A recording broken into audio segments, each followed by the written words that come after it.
have time. So here we are. Welcome back. All right, guys, welcome back to another live stream. Also, this is a Big Brother Canada Season 9 review. And we're just going to be going over the season, really. Giving you all my thoughts, basically just about the players, really. We'll talk about the. There's a couple big main events in the season that really stand out to me. That we'll go over, and we'll talk about the players and stuff like that. So that seems like a good idea for this live stream. Here we go. So let's talk about the move-in with the team captains, and we have teams, Team Defender, Team Destiny. So, and Kiefer and Tina were voted as the captains by Canada, which I think that was a great idea. Those were good ideas. I think Kiefer, by just looking at his casting interviews and stuff like that, I think he was a shoo-in for captain. Well, let's talk. Now, personally, I was okay with the team twist until they got rid of it the second weekend. So let's talk about the first boot in Julie, which I know a lot of people say she was supposed to go farther, and honestly, she could have gone farther as well. I think she could have gone farther as well, but she also reminds me as one of those people who you think is going to be a first boot, who's not going to do well, not bound to do well in the season. So honestly, I'm okay with her going here. So yeah. Now let's talk about the next week, which we have Josh, and the next week I think Austin won this HOH, and Josh is sent home, and honestly, Josh was freaking boring. I mean, I didn't like him at all, and I'd be okay if he never returned. Now for the next week, which we have, we have Latoya who went home, and let's talk about Latoya. And Latoya was absolutely. I liked her for the first couple of episodes, but the moment she just walked away after getting into a confrontation, she was getting into so many confrontations that you kind of knew that she dropped down on where she was on my winner on how likely everyone was going to win the season. So yeah. All right, next. So yeah, let's talk about the next week, which we have Kyle, and Kyle went home here, and you know what? I was okay with Kyle going. I found him pretty boring, honestly. I really did. He was very boring, in my opinion. I don't think I was okay with him going. So there we go. Bye, Kyle. Also, he was like a fill-in because someone else got taken off the cast. Now let's move on to the next week, which was the not double eviction. Sorry. It was the invisible HOH, and Victoria won that. And Austin went home, and Victoria actually thought about putting herself on the block, which was a dumb decision, but she did not do that. Let's talk about Austin, though. I was okay with her going. I mean, Austin was pretty boring as well. I mean, she was doing pretty well at some comps that, you know what, she could have been, if she went into the jury phase of the game, that she would become a threat almost for no reason. Obviously, at this point, Brayden did lose his main ally after Julie. He's there. So, yeah. Now let's talk about the jury phase. We finally get into the jury phase, and this next week is absolutely insane with a double eviction, and Beth literally wins HOH, puts up two people, then takes down one of one of those people, I think it was like Rohan, took themselves off. And Victoria is put on the block, and Victoria is sent home in the double eviction. Now let's talk about Victoria here. I liked Victoria. She was very all over the place, actually, kind of. Her gameplay wasn't that great. But her game decisions weren't that great, but she was playing the game. She's very spicy. That's why they call her Spicy V. I was okay with her going here. I knew she wasn't going to go far after this. I mean, she was becoming such a big threat that she was bound to just be sent home at some point. So yeah. Now for the next part of this double each, and we see Rohan go home. And let's talk about Rohan here. I liked Rohan, actually. I really did. He was one of my favorite players. But like, he was on the block so much, and he won like 3 or 4 vetoes in a row, which is pretty good. So I was okay, but I was kind of okay with him going here. Now for the next week, I think Jed wins, right? And they put up like Tina and Tara. I think Tara takes herself off the block, and Kiefer goes up, and it seems like people are going to send Kiefer home, and there's going to be a back door, but that doesn't work out, and Tina actually goes home. Now let's talk about Tina. I think Tina was pretty dull in the season, right? I mean, she was completely overshadowed by some other people in the season.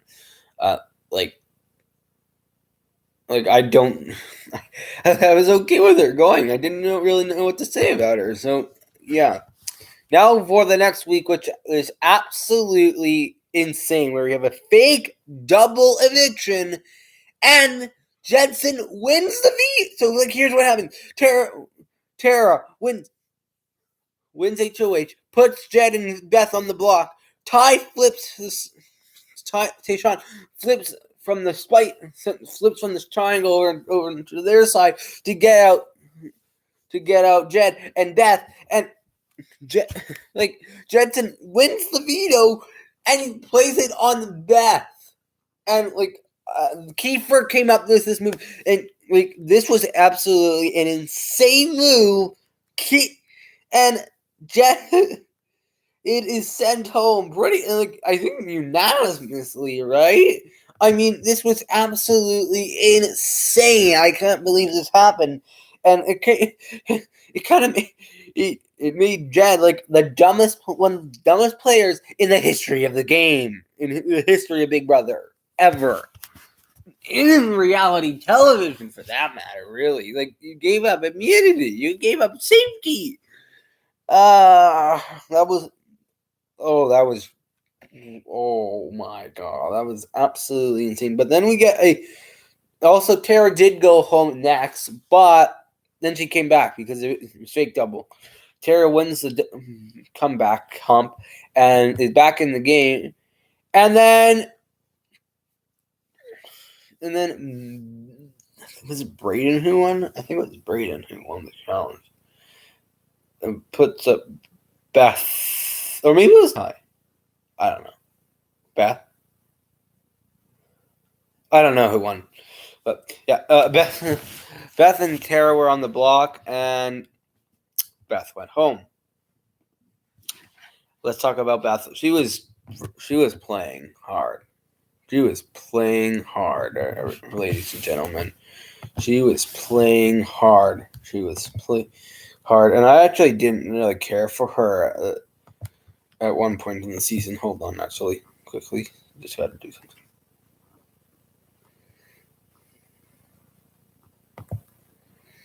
Just going to do this. So make sure everything's working. Also, I'm just going to put something in the chat.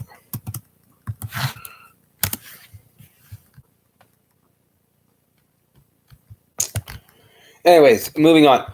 And yeah, Beth, terrible player. She she was playing hard. She was playing hard. Too hard, honestly. But that move with getting out Victoria, pretty good move. Yeah. Now let's talk about the next week where sadly Kiefer goes home after becoming pretty much the biggest threat in the house. Let's talk about Kiefer. I love Kiefer. I think all of Canada really loved Kiefer. I mean, he did win the player of the Canada's favorite house guest award. So I guess that is something to celebrate, right? So that's something to celebrate about. Right. And now let's talk about the final three where Tyshawn wins the final, takes Braden, and Tara goes home. And let's talk about Tara. Tara was pretty good. I mean, I found it pretty boring for the first bit of that game, and she was pretty much overshadowed just like Tina was. But then she became this player who was playing very, very hard. Now, I was about to be very sad because if she got to the end, she probably would have won against Braden, and I would have been sad because she did get voted out and came back in. If she won, that would have been pretty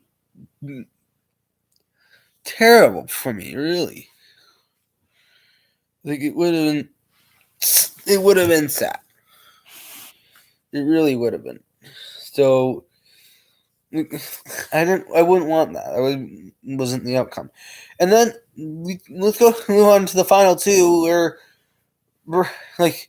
Braden answered the jury questions pretty good.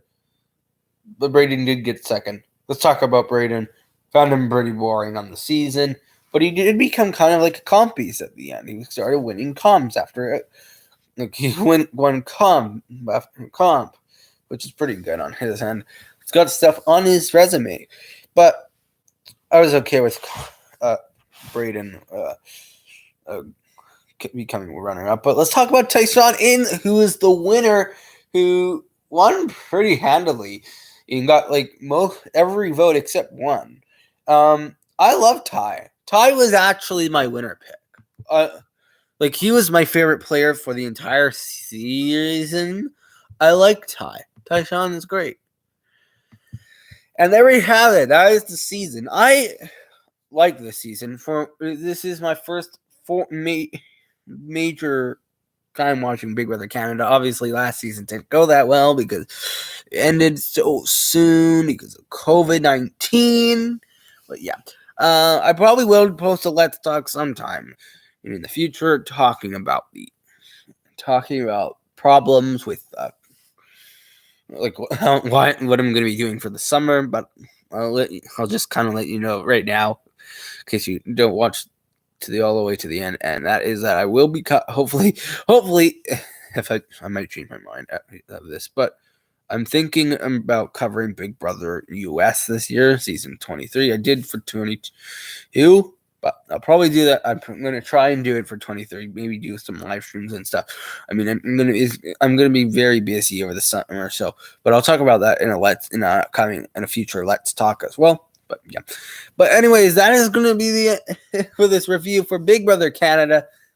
Thank you. Subscribe, leave a like. Thank you for watching. Bye-bye. Hopefully I didn't see BLM at the start. That would not be bad. That would not be good. Also, yeah. See you later. Bye.